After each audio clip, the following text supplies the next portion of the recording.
কেমন আছে? আসসালামু আলাইকুম। আজকে আমি করবো সরিষা ইলিশ। এর জন্য ইলিশ মাছ কেটে ধুয়ে নিয়েছি।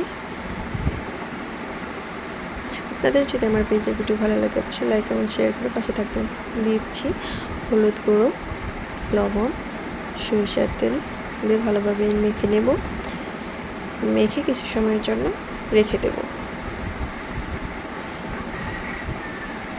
নিয়েছি হলুদ সরিষা এবং কালো সরিষা, কাঁচামরিচ এবং পেঁয়াজ। ভালো করে ব্লেন্ড করে নেব। হালকা ভেজে নিচ্ছি ইলিশ মাছটা। পেঁয়াজ কুচি ভেজে নিয়ে দিয়ে দিব হলুদ গুঁড়ো, মরিচ গুঁড়ো, লবণ। কষিয়ে নিয়ে দিয়ে দেব সরিষা বাটা।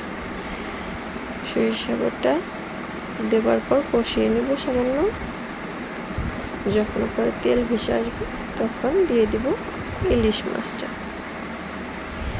ইলিশ মাছ কষিয়ে পরিমাণ মতো পানি দিয়ে তৈরি হয়ে গেছে আমার সরিষা ইলিশ। সবাই ভালো থাকবেন। আল্লাহ হাফেজ।